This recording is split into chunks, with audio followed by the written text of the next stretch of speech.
Жители города Санкт-Петербурга, мы обращаемся к вам с посланием. Во всем цивилизованном мире, в демократической Европе, сквоты являются легальным и самым доступным способом для проживания, реализации своей творческой деятельности, знакомства с андеграундной деятельностью, знакомства с андеграундной культурой и искусством, легальным искусством. Сквоты не просто дешевое жилье для молодежи, это реальный способ сохранения разрушающихся, заброшенных домов, хозяева которых нередко тяготятся этим грузом.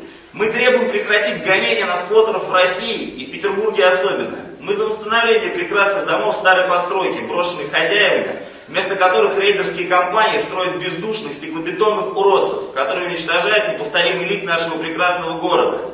Зачем платить за то, чтобы жить? Сквоты должны быть легальными.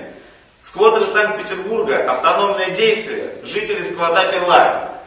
Сквотируй мир! Сквотируй мир!